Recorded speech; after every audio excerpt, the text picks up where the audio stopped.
Hi, Georgia. Okay, so it might be a bit of an understatement to say this, but Tuesday is a pretty big day for the US. What are people saying? The first Tuesday of 2012, November 2012, and the US election. I was going to go straight to two battleground states and to look at a couple of cartoons in the local papers. I'm going to start out with the Miami Herald, which has this cartoon. This is what people will be reading in Miami today. And it's pretty bleak, isn't it? It shows a vast wad of money, a big bag of money, and it's crushed the voter. If you can just barely see the voter there, raising their hand out to try and vote. So I thought that reflected a fairly miserable state of affairs, perhaps to do with the sum of money that's gone into all those TV ads, 2 million in all.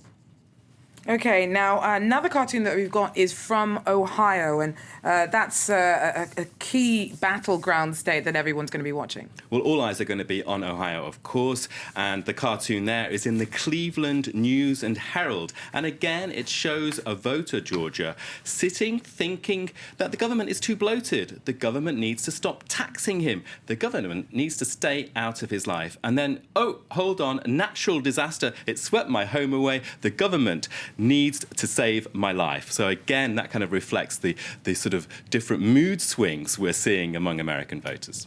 Now, this is such a huge and important vote that it's not just the US press that's been keeping a very close eye on things, is it? Well, I looked at a few papers around the world, starting out with South China Morning Post in Hong Kong, which has got an editorial today saying that whichever of the two is voted president, what matters is that they should consider China as a friend and not as a foe. There's been such a negative campaign. It points out there's been lots of China bashing.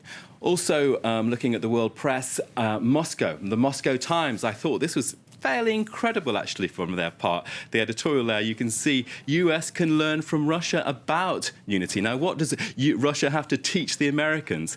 Well, apparently this is to do with a National Unity Day, which has been introduced in Russia. It began back in 2005. It's had mixed results, but the editorial in the Moscow Times is saying the example of Unity Days in Germany and South Africa could be picked up by the Americans because this battle for them has been so divisive. They need to think about unity and having a common shared vision.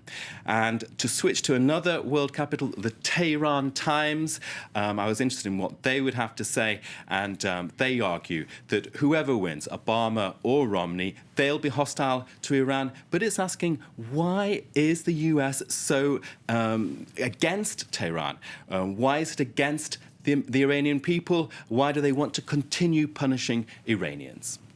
Okay, so there's other news in the world as well, and another big story that you're going to be talking us through is the Malian crisis. Well, that's in Africa, so right away from the American campaign. And what's happened is that the Algerian paper, El Habar, has got an article today which is saying there could be a glimmer of hope in this horrendous crisis in the north of Mali, where Islamist militias have control. It's saying the Algerians have actually got a peace plan in the pipeline. They've spoken to tribal chiefs. They are actually suggesting to them that they withdraw from key areas and that money will be set up to help development in northern Mali, and various proposals. So if that's confirmed, that would be major news for the region. What we've seen so far is that Algiers has stood on the sidelines, but now it seems, if this is true, that it's actually flexing its muscle as a regional power. So that's kind of interesting for us. Brilliant. Thanks very much. Nick Rushworth there with our press review.